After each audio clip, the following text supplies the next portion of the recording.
Hello, my name is Dolores Irwin, and I am president of the League of Women Voters of Kittitas County. The League, in cooperation with the Kittitas County Health Network, is pleased to bring you this forum about an initiative for a 0.1% increase in sales tax to fund more mental health services in the county. This additional tax amounts to 1 dime for every $100 of taxable purchases. It won't solve all our mental health problems, but is a step in the right direction. The League strongly supports this measure because mental health is a community problem, not just an individual problem. Almost all of us has a family member or friend who has suffered from addictions, mental health issues, or have committed suicide.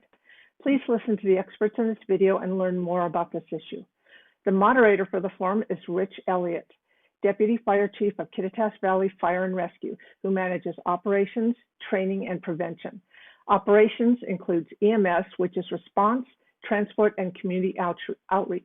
That is how he is directly involved in behavioral and mental health access for the community. Rich?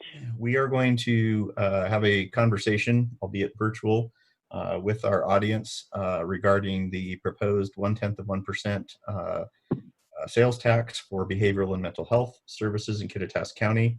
Hopefully we'll be able to answer your questions about what the tax is, what it might do for the community. And with us tonight, we have a group of subject matter experts in our community. Our panelists include Dee Dee Utley, who is the Director of Emergency Services for Kittitas Valley Hospital. We have Diane Rosso, who is the Community Prevention and Wellness Coordinator for the Ellensburg Schools. We have Greg Abel, who is the Director of Comprehensive Healthcare for Kittitas County. Orrin O'Connell, who is a family psychiatric practitioner in Upper Kittitas County, and Steve Panatoni, who is the Commander Jail Superintendent for Kittitas County. Before we start, we're going to hear from each of the individual panelists, and we will give you the opportunity to interact with us through Facebook. We have a series of moderators and facilitators who are actually reading your questions and should be able to funnel them to us. If that doesn't work in lifetime, we are always available because we work for you in the community and we can follow up with answers to your questions. So before we start, we are going to have a brief overview of the presentation. This is essentially a PowerPoint presentation that we made to the Kittitas County Commissioners about 6 weeks ago now. It's actually one of a series of presentations we've made to the commissioners, but it summarizes and encompasses the efforts that your community members have been making with regards to behavioral and mental health services and access in Kittitas County. So we'll bring up the PowerPoint presentation. So I'll begin to go ahead and just summarize. So the 0.1% sales tax initiative is authorized by the state of Washington in 2005. The state legislature and the governor signed into law, or passed and then signed into law, RCW 8214-460, which provides for mostly counties, although there is one municipality, the city of Tacoma. They can pass through councilmatic action, which basically means your county commissioners or your city council can vote by a simple majority to enact a 0.1% sales tax, which is dedicated to new or expanded services with relation to behavioral and mental health services. So you can't supplant any existing funding. These are for new or expanded services. And roughly over half of the counties, there's 39 counties, and then obviously just one municipality in the state of Washington, have actually passed this tax. You can see a map of the state, and obviously, you know, much of the western side of the state, but also you have a fair representation of the counties on the east side of the state have passed this tax. You see Kittitas County, obviously that decision is pending. And I will also just point out that our neighbors to the south just passed this in October of 2019. That would be Yakima County. So they were the latest to pass this tax. The sales tax, and this was based off of sort of not understanding what the COVID impacts would be. The sales tax would generate roughly $1 million a year for services inside Kittitas County for our community's resources. So this effort is actually the part of probably a multi-decade process. The latest effort, the latest group of participants have actually been in various forums involved in this for about the last 10 years. And roughly 3 years ago, we started noticing that we were having a lot of our community members sort of drop through the cracks. People would end up in crisis, and people in mental or behavioral health crisis end up in the emergency room. They call 911 for both law enforcement and potentially emergency medical services. And sometimes they work through the correctional system. And all four of those services in our community, they're vital services, they're core services, are overtaxed at times, and they're very expensive. And in addition to being expensive and sometimes being needed for other things, we also see that behavioral and mental health crises, or the result of chronic issues related to those things, don't necessarily get resolved by visiting any one or even all four of those different entities.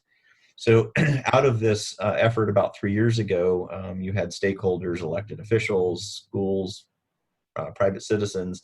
There were about 30 to 40 of us that were meeting quarterly. One of the initiatives we came up with was that we had to develop a way to generate some revenue at the local level that we could potentially use as leverage or investment money to compete for grant funding through the federal and state programs, so that we could increase access to services in our community and maybe deliver them a little bit more effectively. So in the summer of 2019, we formed a task force with the intent, talked to the commissioners, told them this was coming. We pulled all our data together and made a series of presentations to the county commissioners and got feedback along the way. They first saw it in November, December, and January. We saw 3 different versions. And in February, we sort of presented what we hoped would spur a willingness on their part to hold a public hearing and then potentially vote on this, yay or nay.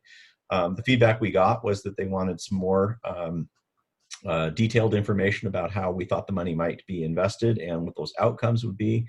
And they wanted us to continue to contact various groups in the community and make sure that everybody in the community that, could possibly, have an interest in this or be involved or affected by this, that we gave them the opportunity to have the information presented and ask questions. So we made those outreaches past the winter of 2020. And in late April, we made another presentation to the commissioners who indicated a willingness to move forward with a public hearing process as soon as the COVID-19 restrictions on public meetings were eased enough that they felt comfortable that the public could participate in this process. So basically, what we're really looking for is an investment in our community. A chance to advance. And the reality is that access or stigma, or there's a whole number of different factors related to accessing mental and behavioral health services in communities, in particular in rural communities. And we see that here. We see in relative terms the impacts in the emergency departments, on emergency services, and in our corrections facilities. And we heard countless stories about families who, had trouble getting access for their children for services that were necessary. And in some cases, those the outcomes of those were not what we would want as a community. So what we've got is a series of goals that we have presented to the community, to the commissioners, but also to the community in various forums. But our goals are to expand the delivery of on-site mental health screening, assessments, and treatment services to inmates. And this may strike some people as being, why would this be a focal point, for the community? And, to answer that question, it's a reasonable question. And the reality is that we see behavioral mental health services visits to the emergency department, accessing emergency services, and potentially people who need to go through the correctional system as being all linked together. And they have a significant negative effect on the community, both in terms of risk to responders, to people who work in those industries, certainly to the people who are affected by these issues, their family, and just in general our community. And one of the easiest places, and I don't mean easiest because obviously there's a lot going on, but one of the places that a lot of communities have seen significant success in is if they invest in these services while people are going through the correction center, because not to trivialize this, but it's kind of a you have everybody's attention when they're there, and they have significant success in investing in those services. We also want to talk about transitional care coordination for patients that are discharged from the emergency room or crisis intervention. So people in our community who end up in a situation where they're in crisis and they've got a lot going on in their life, and it didn't get a lot better with an emergency room bill, potentially contact with law enforcement, and a healthcare crisis. They come out, and if we can connect them to the community services, then we can kind of set people back on a path to success. We want to expand the availability and accessibility of chemical and mental health crisis services in the community, in part by making them more efficient, but also in some cases we don't necessarily make those services available to all parts of our community, including young and old. And when we talk about access to services for youth, again, here's where, statistically, if you look at the investment in behavioral and mental health services when the problems are relatively new and they're for kids, you get a huge return on investment in terms of positive outcomes, people who go on to work through those issues and then don't have those issues for the rest of their life. So again, more specifically, our goals are to expand the delivery and on-site mental health screening in the corrections center. Again, this is shown to be significant decrease in recidivism. I hope I said that right. But basically people who return back through the correctional system. And if you ever want to be surprised by how much it costs, jail costs per inmate is a fairly significant cost, just in dollars, not to mention the negative impacts it has on the rest of the community and those families. Our second goal is these transitional care coordination services for patients that are discharged. Again, the emergency room, no offense to Dee Dee, who's on the line, is a wonderful place in terms of the quality of the care that you get there, but it is not a place to treat long-term chemical or behavioral or mental health issues. And it's sometimes those services are difficult to deliver in an environment where you have a lot of urgently sick people. So it can detract from their care as well. Our third goal, in terms of emergency chemical dependency and mental health crisis, again, one of the things that we're finding is that we overwhelm our crisis responders in the emergency department. And by doing so, we actually negatively impact their ability to sort of do their day job during the week. And so we want to make that system more efficient by assisting them in providing those services. And finally, the fourth goal it has to do with screening and for children and youth for unmet behavioral and mental health services or health needs. The earlier you can catch these issues, again, very clear evidence that treated correctly, most of them get better with relatively easy as compared to allowing those issues to become more complex and exist for a longer period of time. So I've talked very quickly, I'm guessing, and now I'm actually going to introduce each of the panelists by name, and then they're going to just give a sort of a brief overview of how their workplace, how they're impacted by these issues in our community, and potentially maybe a little bit of information about the 110. So we'll start off with Dee Dee Utley, again with Kittitas Valley Healthcare. Thank you, Rich. Again, my name is Dee Dee Utley, and I'm the nursing director of KVH's emergency department, and I also oversee our urgent care up in Cle Elum. I have close to 25 years of nursing experience, with the last 22 being in the emergency department. I've been here at Kittitas County Healthcare for 5 years now, and I've seen quite a lot of changes through my career. I first learned about the 0.1% initiative in early 2018 when I became a board member on the Behavioral Health Recovery Advisory Board for our county commissioners. The proposal, there was actually a proposal written, as Rich had said, this has been decades in the making, and it was presented to the current commissioners at that time and sent back asking for more work to be done. Shortly after that, the Kittitas County Health Network formed, and I sit on 2 of those work groups. There is a behavioral health task force and an opioid task force. And a subgroup was born out of one of those groups, and here we are today. So the behavioral needs of the emergency department. As many of you know, our emergency departments are the safety net of the community. We are open 24/7, and by federal law, we do have to see everybody that comes in. We provide medical screening exams to make sure that there is not a life-threatening emergency happening. We care for all ages, all conditions, medical, trauma, acute, chronic, and unfortunately, behavioral health and substance use does fall into those. We work closely with many agencies. We're very fortunate in our community. We have wonderful EMS fire. We have a very tight relationship with our law enforcement agencies, and of course, comprehensive health care. The designated crisis responders, you'll hear us call them DCRs, those are the professionals that respond to the emergency department when people are here that need help. The patients are complex. They require a lot of resources, a lot of time. Our role here in the emergency department is to basically rule out medical conditions. We do lab work, we do diagnostics. We make sure that there's not a medical emergency that is causing the problem. We also will treat the substance use disorders as far as whether they are overdosing or withdrawing from medication or alcohol. During triage for all of our patients that present, we're also doing a very high level screening to make sure that they're safe at home, to make sure that there aren't mental health issues. Sometimes people come here for something that's not related to that, but we, by asking questions, are able to get them to the right resources.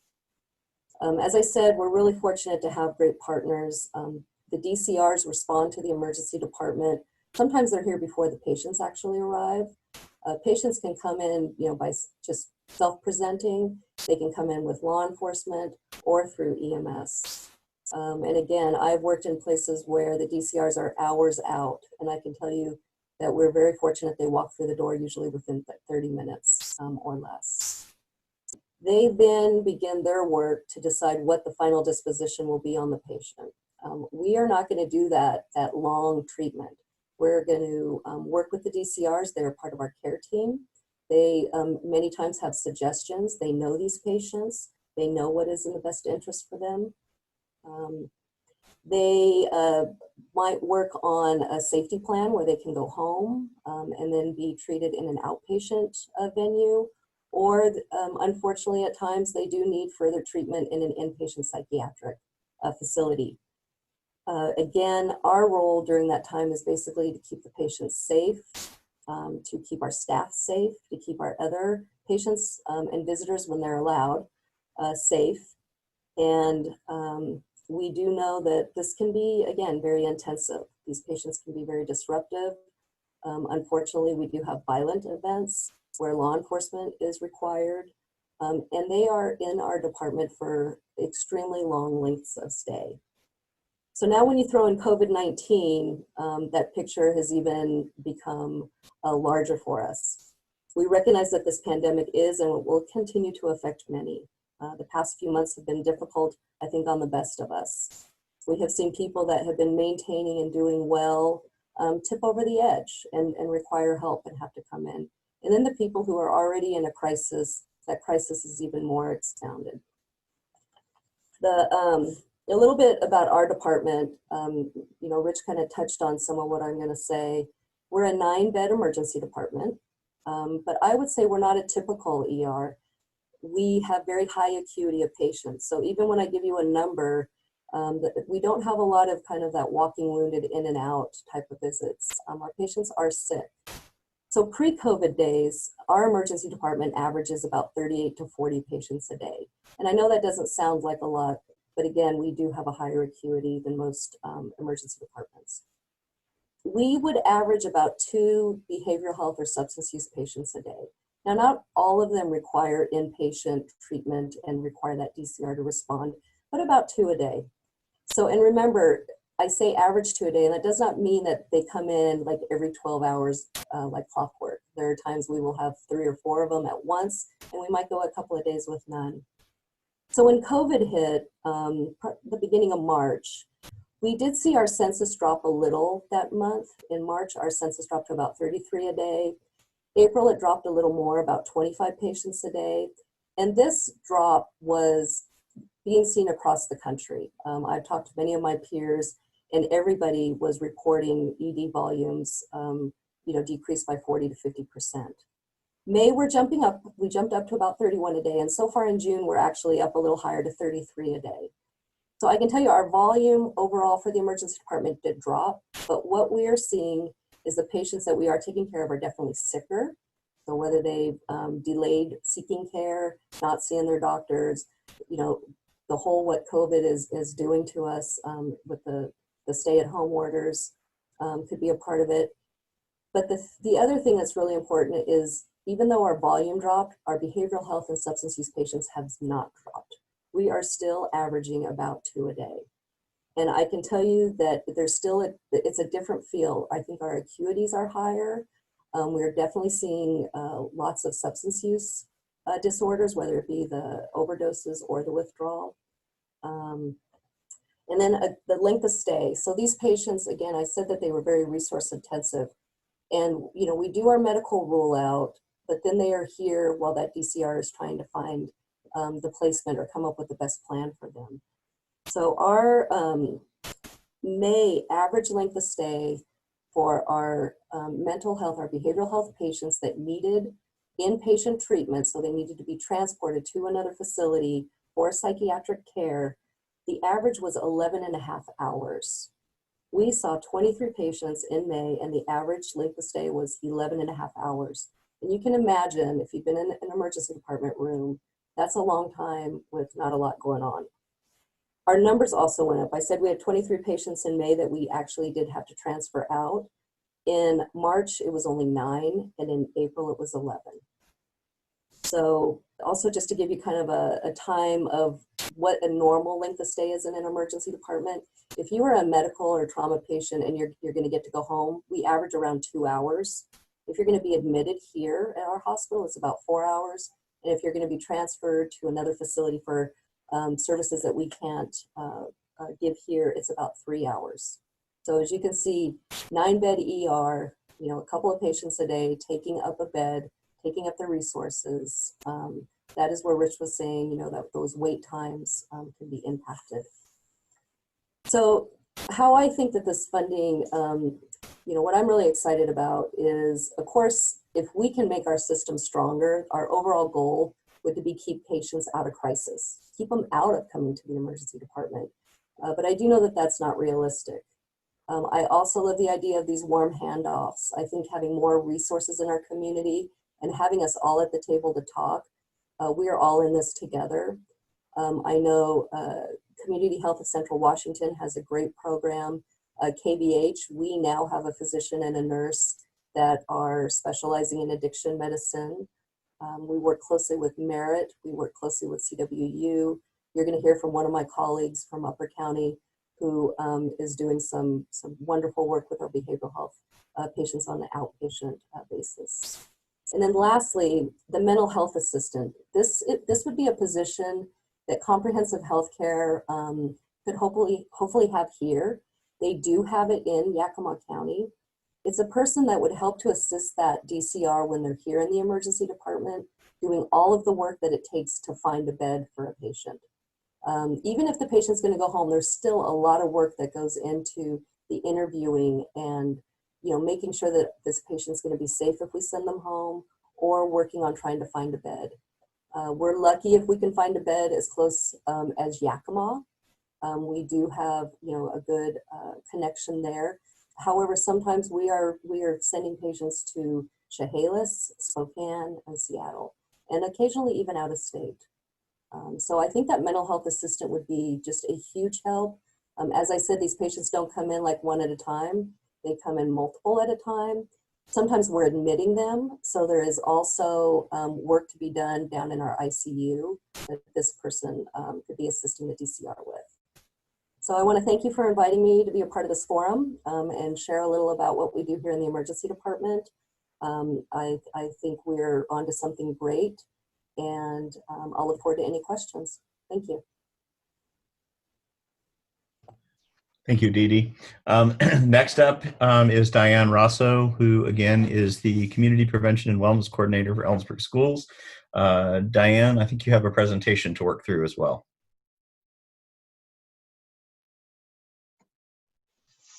Thank you, Rich.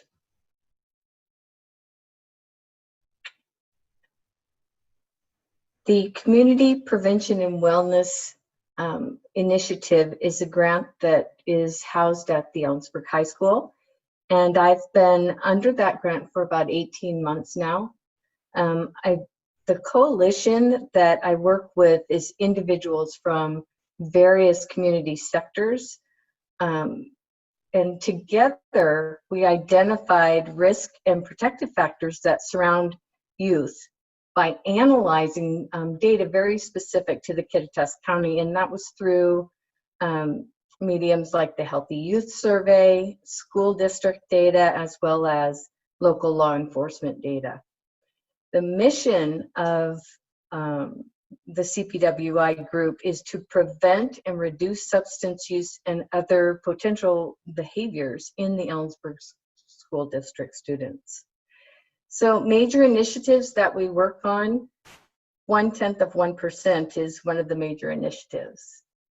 And we also have a couple others of interest, that is the personalized education programs. If you could go ahead and go to the next slide, please.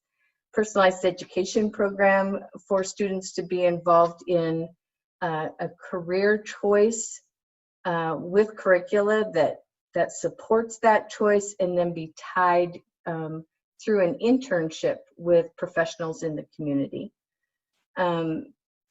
We have put in permanent lock boxes for prescriptive opioids to be returned to. We hand out through pharmacies and locations like community, well, let's see, Merit hands out boxes. We have several places that are handing out consumer lock boxes for these prescriptive drugs so that the younger people aren't getting their hands on them. And we also have a social emotional learning curricula in the school district. So all these major initiatives to support the health of our youth. Why we're so interested in 0.1% is because we need more help in the school district. We need, with suicide being the 10th leading cause of death in the US, 8 in Washington, and 7th in the Kittitas County, a lot of this is mental health issues that show up early that can be helped.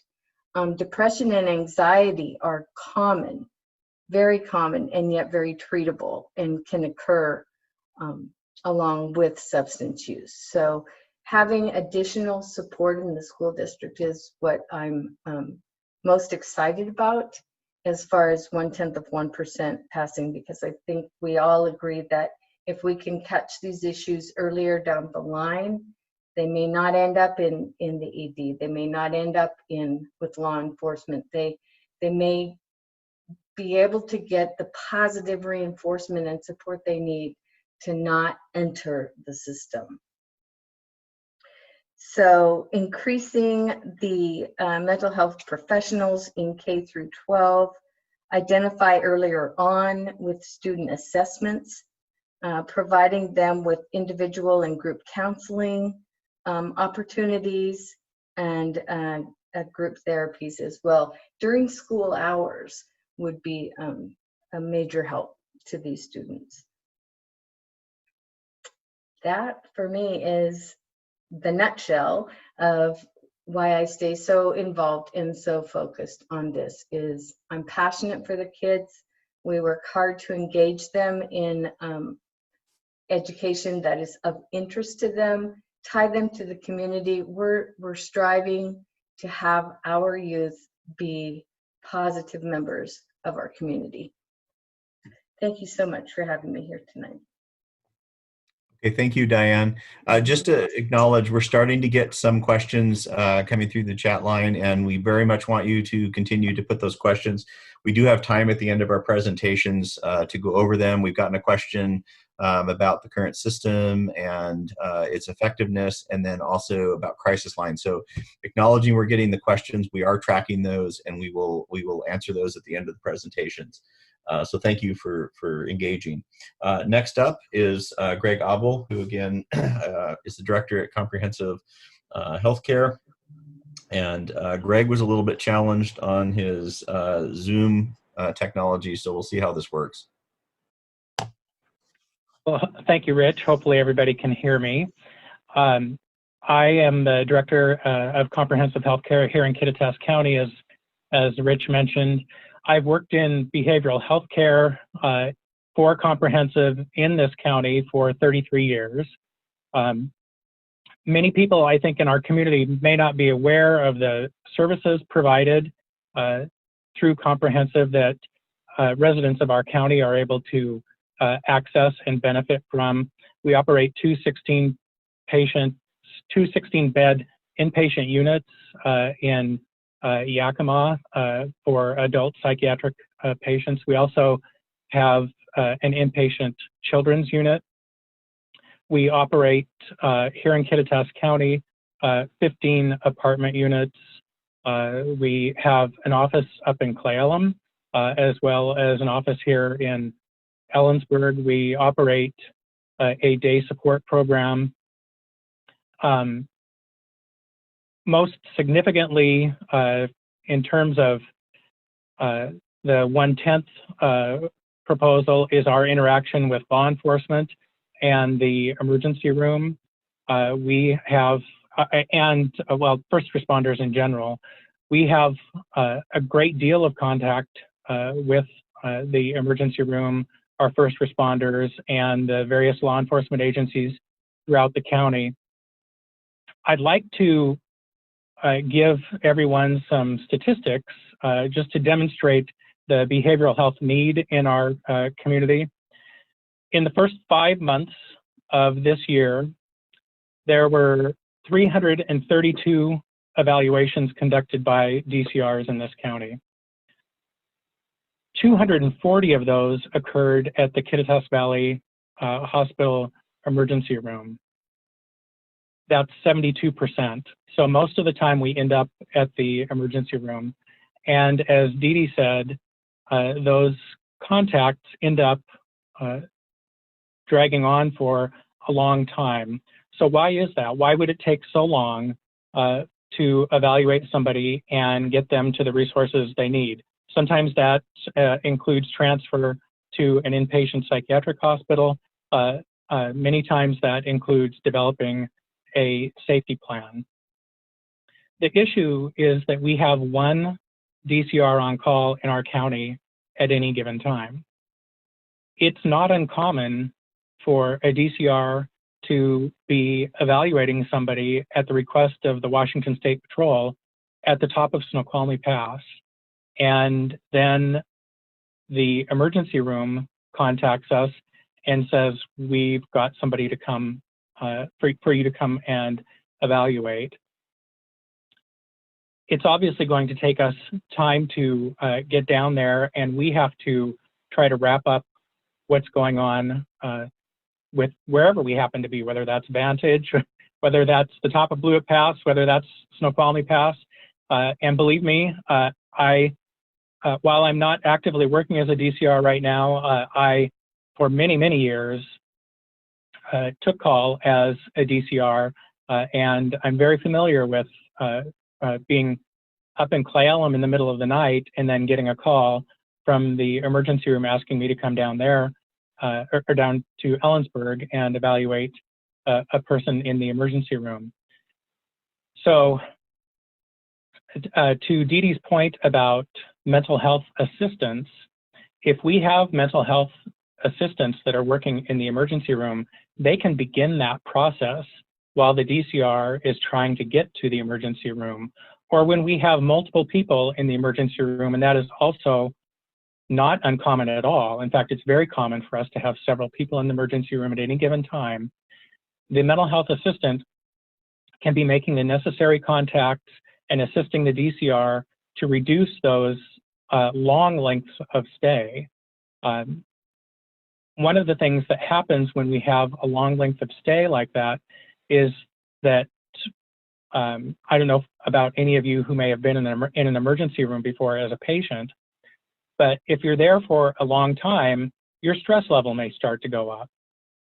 And if you're there for 10 or 11 hours and you've already gone in crisis, it's really difficult.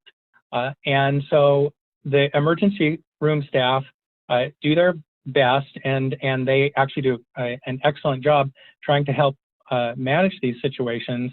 And the DCR tries to manage the situation also, but there are times where we need to call in law enforcement to assist because somebody will run out of the emergency room or somebody, a person being evaluated will get to a point where they engage in some kind of aggressive behavior.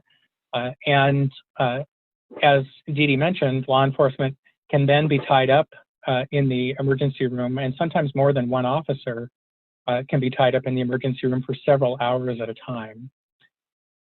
So of those 332 that we've evaluated so far in the first 5 months of the year, 264 were adults and 84 were children, which points to the need that Diane was speaking to. We certainly do see people in crisis at the jail. Most often, people that we see in crisis at the jail will end up getting transferred to the emergency room. The issue for behavioral health in this county is really a lack of resources. We have limited resources. In our county jail, we have a mental health therapist that goes in 10 hours a week. And we have a prescriber that goes in and works 2 to 3 hours a week. An example of how difficult it is to meet the need, pre-COVID, it was common for our prescriber to go to the jail and have requests by 30 inmates to be seen. And she would be able to see 6 of those inmates, meaning that the other 24 were not having their treatment needs met.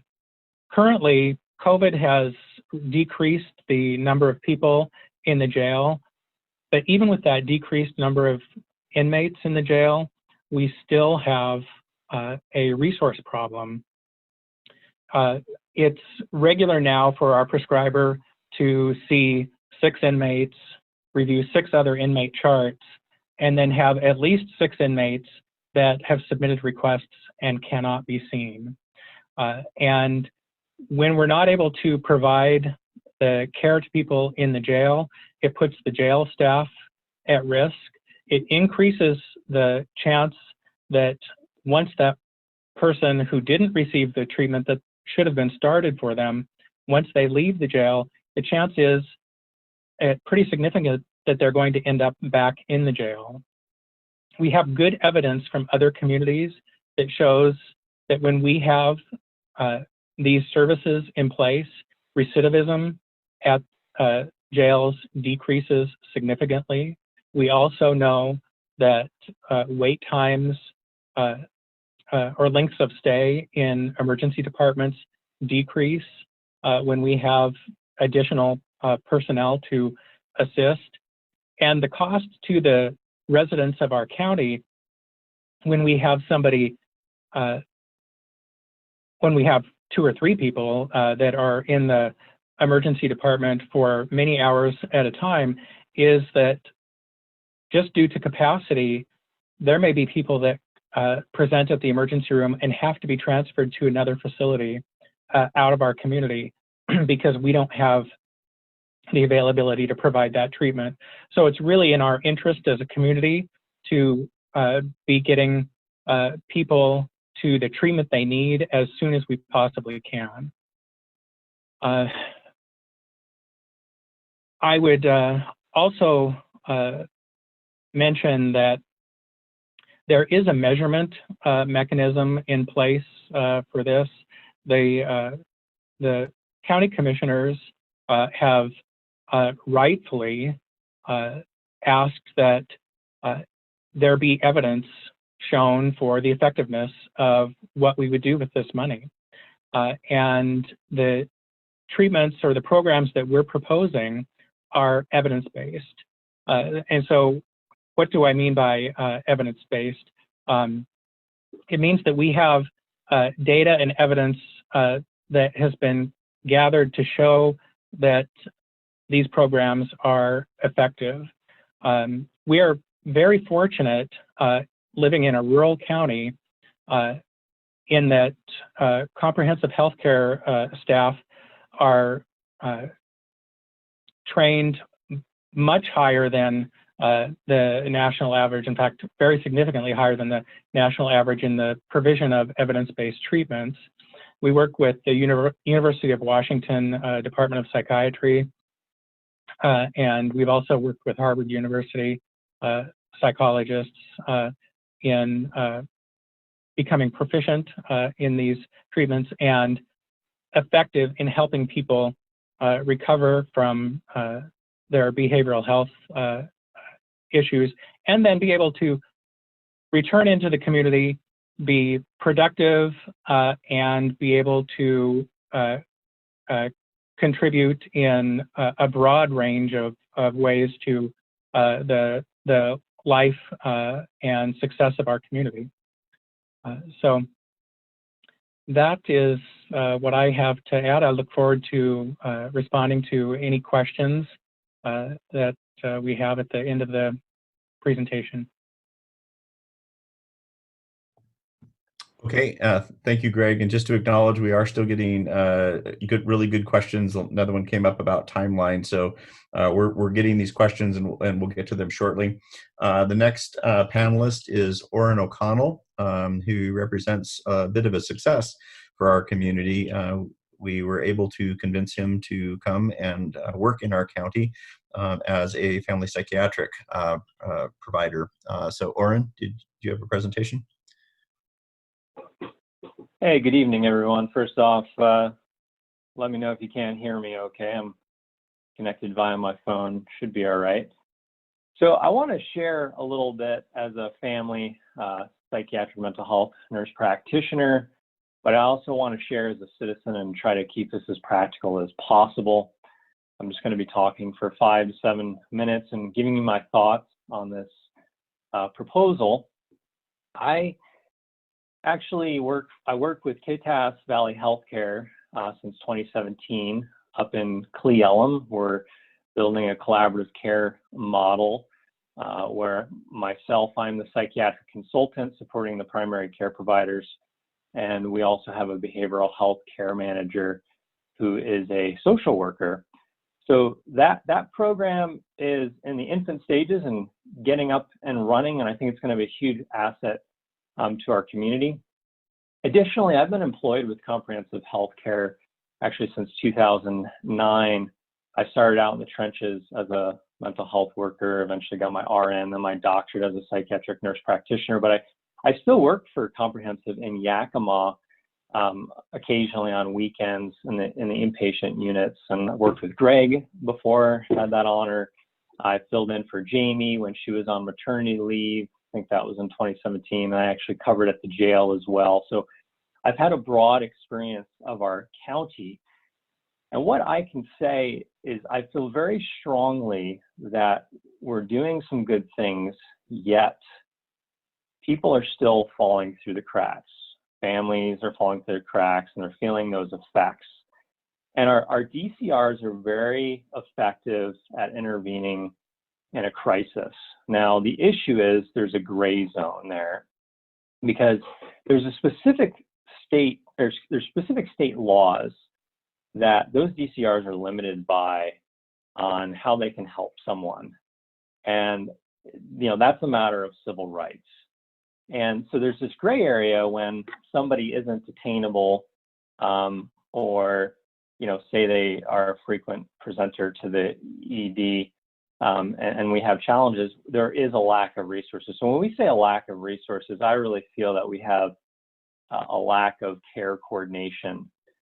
And that is among healthcare, that's among, our county jail. And that's what I think this initiative is really going to be an asset in moving us forward in from a population-based perspective. And within that, there's a few principles I want to share. Greg had talked about evidence-based interventions. Comprehensive is very good at leveraging those. We at KVH are also constantly reviewing the literature and trying to grow as a community and providing evidence-based interventions because we need to learn and grow. And one of the challenges here that the commissioners have asked is they want data, they want accountability. I think accountability is great, but if you really had the data to show, what leads to recidivism, somebody being reincarcerated, repeat offenders, if you really had good data on that, you'd probably win the Nobel Prize in medicine because there's not a whole lot of data out there. We do know what fuels a lot of this with frequent ED visits, patients falling through the cracks, repeat offenders. And that are things such as adverse childhood experiences, having a parent who's gone to jail, having a parent who's had a mental illness, having a parent who's had an alcohol problem. Those are all things that we want to address, right? In providing better coordination, that those individuals can get the care that they need from I like to say, holistic perspective. But these individuals are falling through the cracks. And even within law enforcement, there's an estimate within cities that 10% of all law enforcement calls are mental health related. And I think it's actually much higher in rural areas. So we have to really keep in mind here that a lot of this is going to be just-in-time learning. There's going to need to be pivots as we gather data, as we move along. One of the things that I don't want to see happen is I don't want to see Kittitas County fall behind.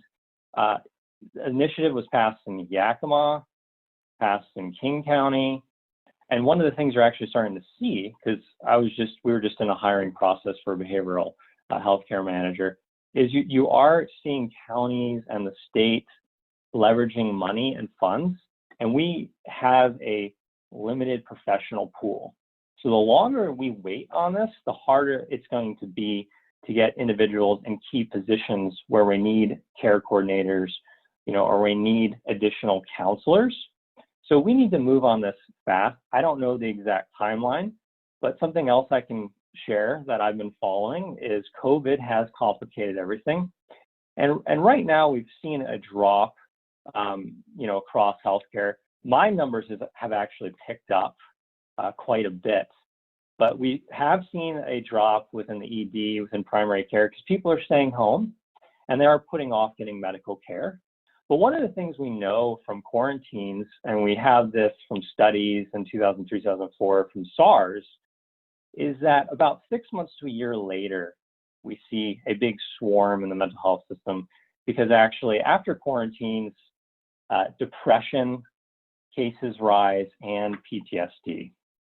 And it's just the nature of what happens.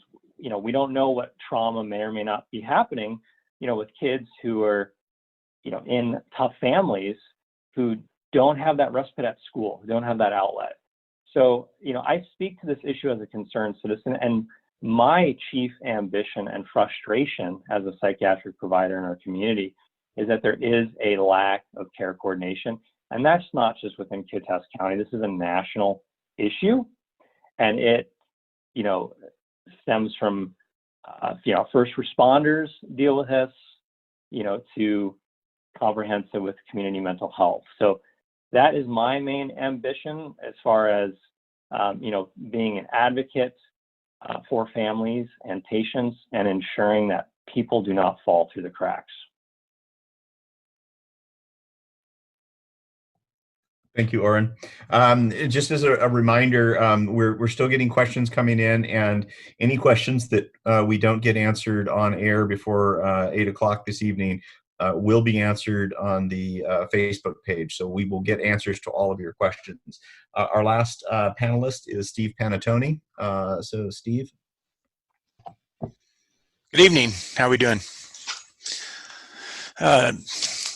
Great. I've been in law enforcement with Kittitas County for 38 years. I started out in the jail back in 1982, and I worked there for 3 years. Then I went to the line and patrolled the county roads in Kittitas County for the last 35. During that time period, I have seen a lot of crime.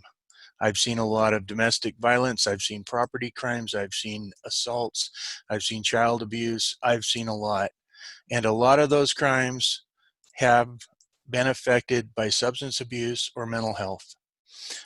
From the law enforcement perspective, our hands get tied when we deal with certain issues relating to mental health and substance abuse when we can't just arrest our way out of the problem.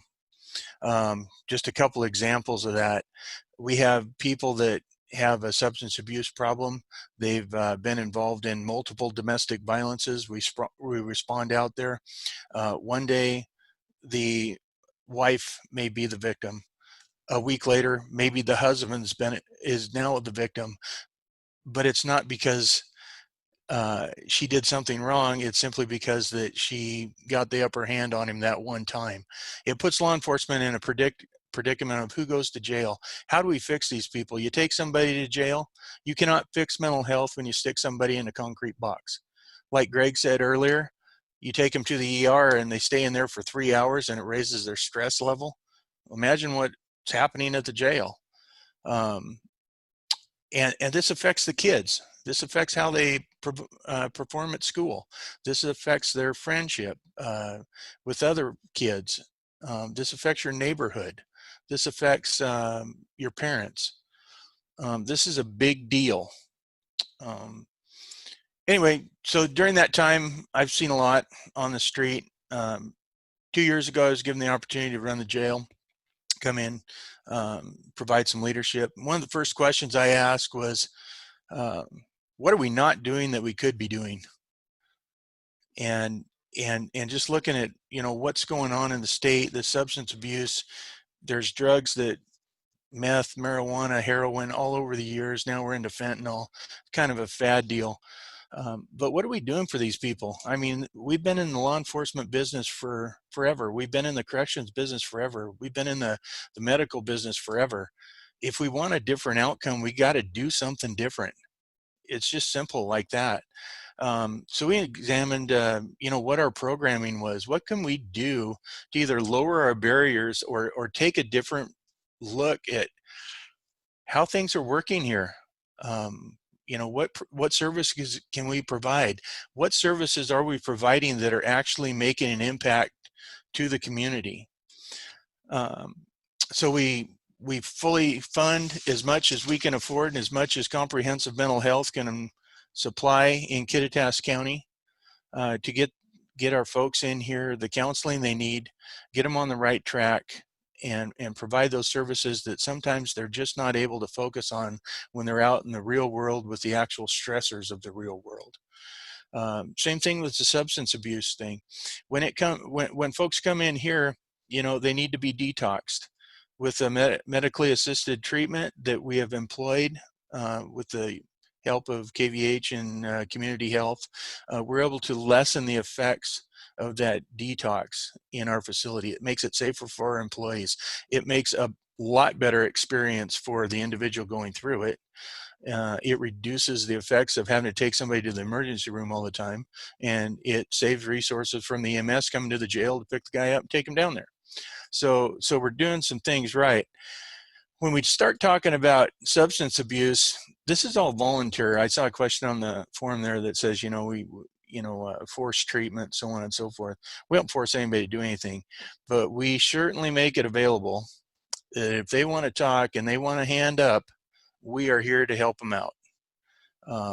There's a lot of folks and agencies and stuff that have offered handouts over the years. We offer hand-ups. It's not cheap. We are doing what we can afford right now. It would be fantastic to have sustained funding for these programs and to be able to expand these programs in the future. But get back on track a little bit here with the substance abuse. There's a couple flagships in the state of Washington that other agencies have kind of got going. One of the flagships was Benton County, and they employed a process where they basically take the individual from the time he comes in, volunteers for service, provide service all through the time he's incarcerated, hand him off to an outside entity when he leaves the facility, and then carries with them, 30, 60, 90 days, whatever it takes to keep them going forward. They have experienced a 70% reduction in recidivism in their jail. That is crazy. Now, this is a 1 or 2 year number. So what are we going to do? Look at it 5 years down the road.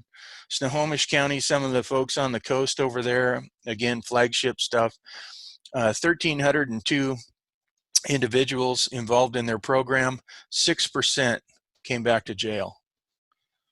I mean, that's a huge cost savings. It's not cheap to put people in jail.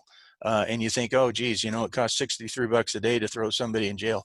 Well, it doesn't when they need $10,000 worth of medical care, or they need, $5,000 worth of dental. That's all being paid through the county. And so it is really expensive. And so our focus is simply this, is what can we do while they're here to give them a hand up, get them out the door to services that will carry on for the next few months, to get them back on their feet and get them to be a productive member of society. If we can do that, and we can, not change their habit, but help form a new habit in their life and get them on the right track, it takes the stress off the family. It takes the stress off the kids. It's a ripple effect. You're going to see it in the stores. You're going to see it in your neighborhood. You're going to see it in the school. It's big. And honestly, it's measurable. We know what numbers come in the jail, and we know which ones go out of the jail.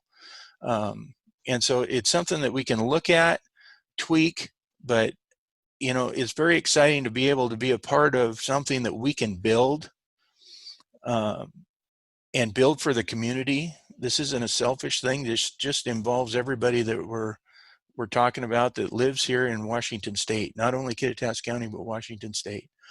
I've got a lot of travelers that come through. They get in trouble. They come to jail.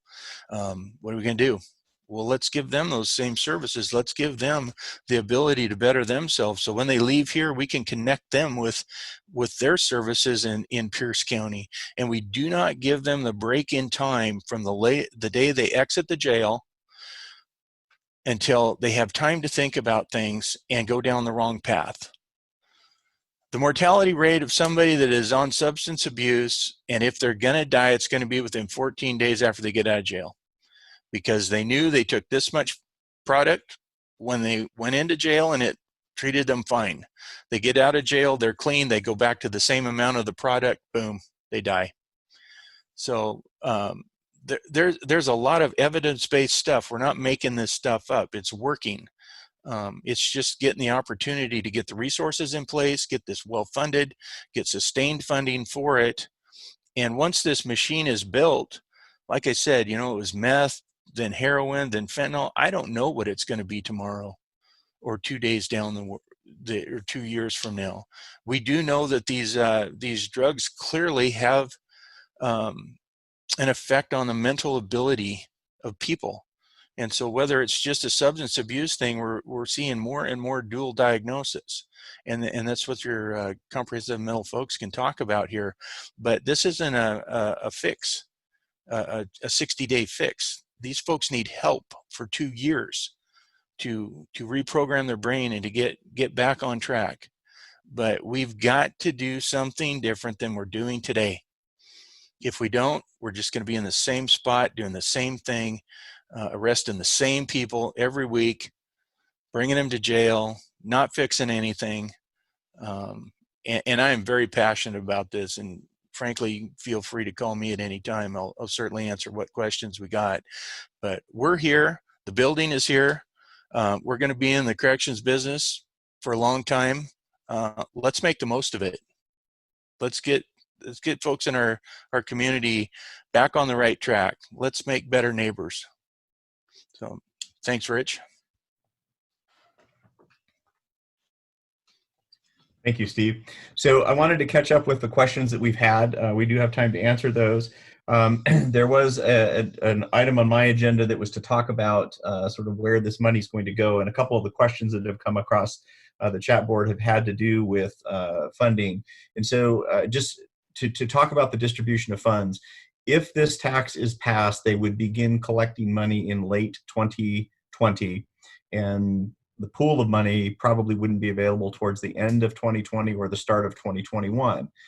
The advantage to passing the tax, though, is that essentially the grant programs, both state and federal, one of the first things they look at in a local community is what investment is the local community making.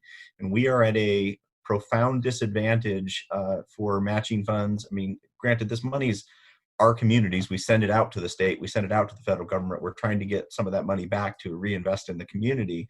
But absent our community's demonstrated willingness to invest in solutions in our community, we're at a disadvantage. So just by virtue of passing the tax, we'll suddenly become much more competitive in the process for application for these funds. But somebody asked the question about when the money would become available. How are the funds distributed? The funds are distributed as approved by the county commissioners. There are elected officials who control the dispersion. We've talked about different models to help them make these decisions, whether that be an advisory group, but ultimately the 3 county commissioners, therefore 2 of the 3 county commissioners have to vote in support of funding an initiative. The funding itself is fairly limited in scope to new or expanded programs directly related to mental and behavioral health services. The programs that we've put in front of them as things that we believe will have the highest return on investment, in other words, potentially have savings in other areas of government or in other community areas, or produce the highest number or impact back to the community in positive terms, is the correction center spending. Estimated cost for that program is about $300,000. The care coordination services for the ED is about $150,000, and the expanded availability and accessibility to emergency chemical dependency and mental health crisis services, helping out the DCRs and the emergency department, is roughly $200,000, and then there is a fairly significant amount of funding proposed for the youth services to catch these problems a little bit earlier. And I'm going to kind of come back and try to tie a couple of other questions that we received, and if any of the other panelists want to speak up, can, or if the people that submitted these questions feel like I'm looping their questions together. We received 3 questions that sort of relate to each other, actually 4 that sort of relate to each other, and they all have to do with sort of that concept that, hey, what we're doing may have a significant impact on human rights. These programs may not have the level of effectiveness that we want them to have. And one person noted that when they accessed like crisis line services, that it didn't work for them. And I think if we back up a couple steps, this funding is about investing further upstream. It's the difference, and again, no offense to Dee Dee when I say this, but you know, one of the most costly forms of healthcare is the emergency department. And if people use that as their primary healthcare, if they don't access you know, they don't take care of themselves and they don't have access to preventative medicine and regularly see their own providers, we see statistics that say that you know, seeking care in the emergency department actually costs roughly 10 times what it would cost if they would access healthcare. Now that assumes that they have those options. We're really talking about that. So when we talk about effectiveness, when we talk about potentially holding people, against their will, or making decisions about custodies and those types of things, which are all potential negative outcomes for behavioral and mental health services. That isn't what we're talking about. Is catching these problems earlier in the system, when people have more choices, when the opportunity for them to maybe not eliminate some of their choices, or end up in a place where they can't leave for a period of time, it isn't taken away from them. And so this is about investing in our community. And I also want to talk a little bit about the issue related to how this funding works. All taxes, are controversial, and there may be some people out there who like them. I'm not one of them. However, I work for your tax money, so my job is to give you your money's worth. And in the case of a 0.1% sales tax, I think it was crafted this way for a reason by the legislature. They don't always make good decisions, or decisions that everybody agrees with. But a sales tax, particularly in a county like Kittitas, where a substantial portion of the sales tax is actually paid by people who don't live here, in many cases are simply traveling through the community. That's a substantial percentage. So for every dollar of tax revenue generated in this county through this tax, a significant portion was paid by people who don't live here. And so that's something you're getting a little bit higher return on your investment versus, say, a property tax, which is paid for entirely by people inside this community.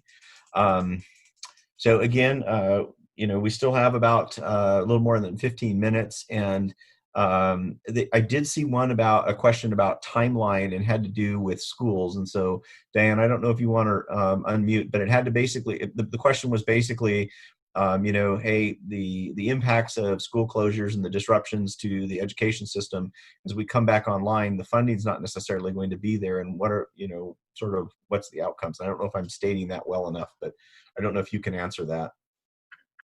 Pre-COVID, we were seeing an uptick in the need for behavioral health support in the elementary. All of us that are at the district are extremely concerned about what happens, how we go back to school, what it looks like when we go back to school. Is it a full-time school? Is it part-time school? All of these decisions impact the kids dramatically.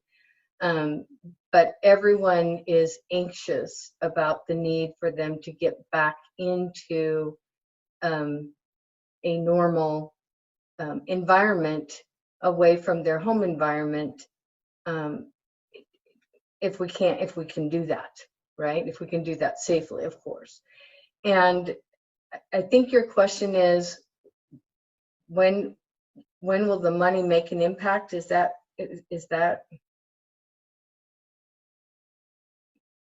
you're on mute. I'm going to back up to the question. And so this was a question from Jerry. The consequences of school closures are likely to be significant with regard to mental and behavioral health for students as schools transition through the upcoming year, given the continuation of the pandemic. What would be the time frame additional funding would come available? And we kind of answered that. But also, I guess that frames the question. And so I think it has something to do with, hey, we see this potential wave coming in our youth. Right. And are we going to be able to catch up to this? Right. So a big issue for us was we were already insufficient in this kind of support for our students pre-COVID. We can't get the money fast enough to help. But what we have done, not even knowing COVID was going to hit us, was things like, for the older kids, the personalized education program, where we are working to engage the students in a curricula that they are interested in. We match, you yourself have signed up, and we so appreciate you, Rich, to take a student, to show them what it's like to live in your shoes for a certain number of hours during a quarter. So they'll study about being, working in a fire department, because that's what they think they want to do. And then they get paired with you, an expert, to really understand what your days look like. We've we've worked with even further upstream where maybe parents or an older sibling are on a prescriptive opioid for an injury in a sport, and we want to make sure that they're locked up. So we've tried to put in additional programs to kind of go upstream and try to prevent some of these things. But the bottom line is when they get to high school, social emotional learning curricula, we're very involved in putting that down in the grade schools right now to try to help expand the programs that they have so that they start getting a consistent, positive message and tools from how to manage and handle their emotions as they're growing up and going through their chaotic times. But we need more people that can work with them one-on-one, that can intervene and take them into a situation where they can really support the student. We have had one mental health counselor for students that was split between 5 buildings. So the high school had this individual for maybe 6 hours a week. I could be wrong, Greg, you might know more about the number of hours we had him, but it wasn't enough.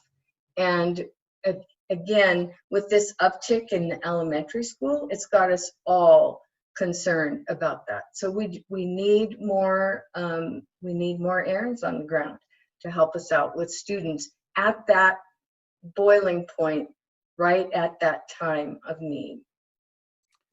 So one of the other questions came through and essentially talked about self-funding taxes and how do you make that make sense to people in the community who may not see a direct negative effect. And I can answer this sort of from a community perspective. And you look at communities that are really struggling, their livabilities are going down because they're sort of overrun with these issues, and businesses, major businesses, international businesses start to look at their decision to be able to locate in those communities. And so I think that there's an overall economic impact by not, managing these problems in our community, aside from, the fact that we need to take care of our own.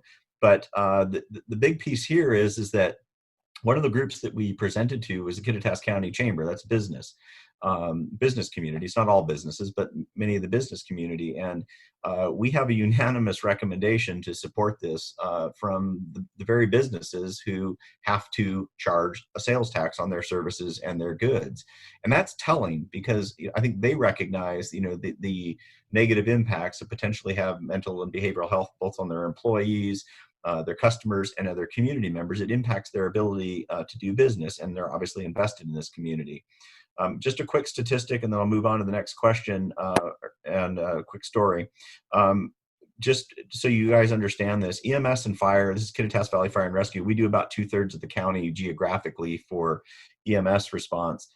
We're running an average of one specifically behavioral or mental health call for services each day. And so those are volatile calls. They tend to be the ones that are more dangerous to the providers. And I also want to sort of emphasize that one that we do, multiply that for the mental health workers and particularly law enforcement, corrections, and the emergency department. We're seeing a small percentage of what they say. That collective risk to the community and to the people that we ask, that we employ in this community to keep us safe and to provide these services, that has value to it. And doing things that can reduce those incidents of crisis is exactly what we're looking to do, because those incidents of crisis sometimes have very negative outcomes. We have responders, we have members of the community, families, and the people themselves are hurt. I just wanted to quickly say, to describe the situation, that the reason that I sort of became very directly involved in this about 3.5 years ago. We had a family who the system failed them. This was a military family. They had a 14-year-old child. The 14-year-old had some, very diagnosed, very treatable issues, mental health issues. And the family was a military family and had TRICARE insurance. And because of the way referrals work outside of counties and the lack of services available for essentially an adolescent patient in our community, they weren't able to access services except they were able to drive up north of Wenatchee. And that wasn't always possible given deployments for one of the family members. And anyway, this child fell through the cracks and ended up with a permanent impact from a prescription drug overdose that was available, they accessed in their own home.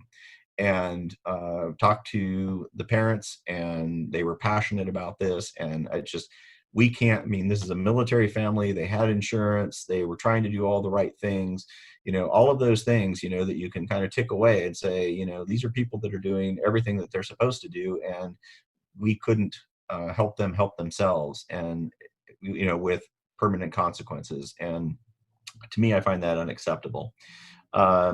So I've got up here, I'm just going to kind of back up on the question list here because I got a little behind. So somebody just said, kind of confirmed, initiating the self-funding makes it more likely we'll receive additional funding from outside sources. That's an emphatic yes. The first box that's checked is they ask if you've passed the 1/10 of 1%. That came from Tio. And then we've got, could services be delivered virtually in terms of, kids are getting educated at home? Could some of these services be delivered virtually? I would defer to, Diane on that. Obviously we do it, but I don't know that it's as effective. And we're actually working right now to put a group for small groups for students in place with comprehensive healthcare for the summer months, to try to help do that, and that will all be on teleservices. So we're working right now to initiate that program. Yes. Oren, do you have anything on that? This is your deal too.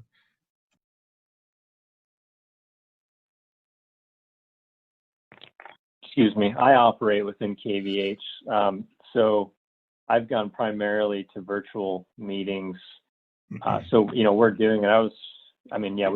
We've been doing Zoom from the beginning, or pretty early on, I should say. So yes, I am doing virtual meetings. That barrier is not there.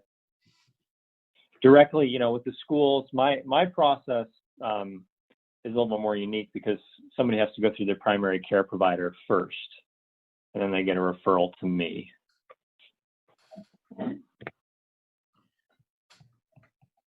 Okay, so we had another question talked about basically saying thank you for making the proposal, and how can we help? Anybody that is watching this, we just ask that you make people aware of it. We realize some people are not going to be in support of that, and that's a very valid point.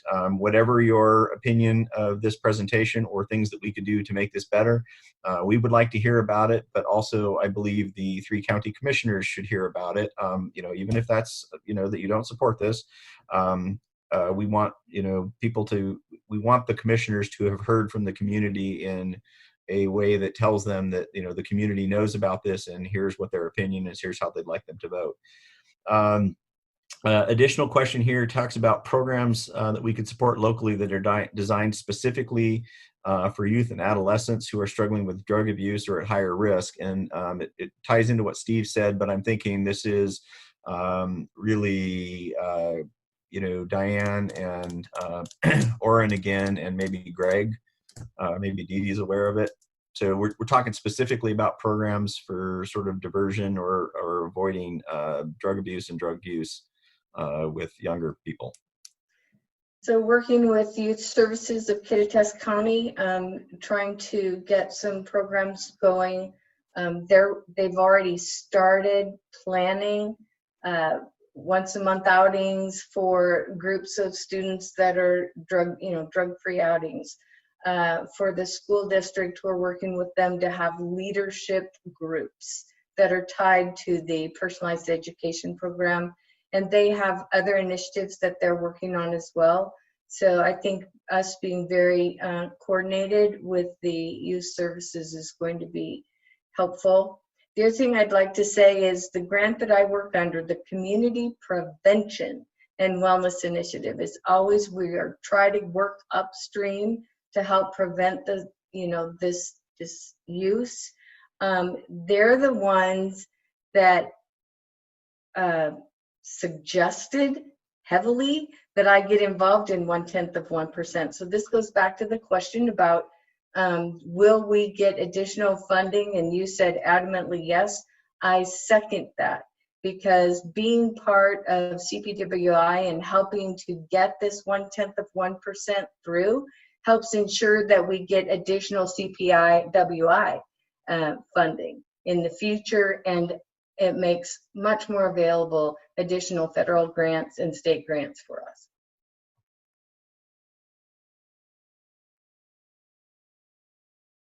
You're on mute. Sorry. So this is Oren. Go ahead, Oren. So there are some services. I know Merit, right, has some services for youth as well. I work with a number of youth. I work with, from kindergarten all the way to end of life. But there was a question that I wanted to address, and I think Greg could speak to this well too. And I can speak from the standpoint of psychiatry, and it was talking about this idea of treatment not being effective. And what I can tell you though is that when somebody meets with me regularly, the data show, in my experience, about 70 to 80% of individuals do get better. And what we mean by better is somebody comes in with depression, we treat them 3 months later, they're out of the depression, they're in what we call remission, and then 2 years go by and there's no more depression, and that's considered a success rate. There is a pool of anywhere from 10 to 30% of individuals who do not respond to psychiatric interventions, whether that's non-medication or medication, and that's been my experience. One of the other issues, there's the Pareto principle, and this applies across the board in our county, in that there's a pool of about 10 to 20% of individuals who make up 80% of the burden on healthcare, ED, first responders. These are people who are like a revolving door, and it's a lot of times even generational. So this initiative, and I am very excited about the care coordination piece. I'm also excited about the substance abuse treatment, mental health interventions in the jail. And my conceptualization has been that a lot of this money will be used to hire behavioral health professionals who are going to provide those interventions. So that's a big deal. But what I will say to treatments not being effective is treatments are quite effective. What's not happening is compliance. And I'm about a month to 2 months out. Now I'm starting to become 3 months out with appointments. So if somebody misses their appointment, I make sure we give them at least 1 or 2 calls. But if we can't get a hold of somebody after 1 or 2 calls, then the ball is in their court. And unfortunately, this is something we're working on.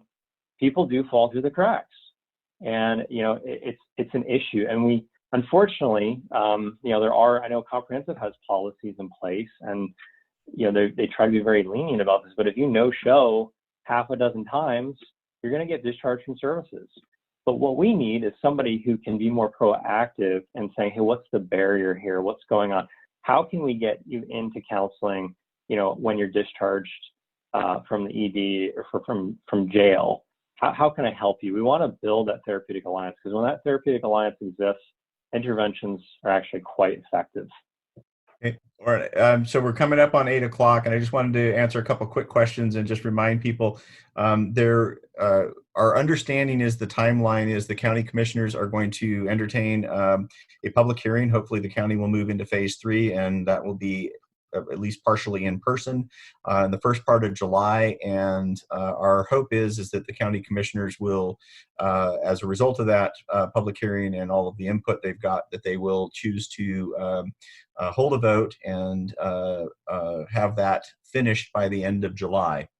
So the public hearing is a component of this. And then somebody else asked the question about, is this a public vote or vote of the commissioners?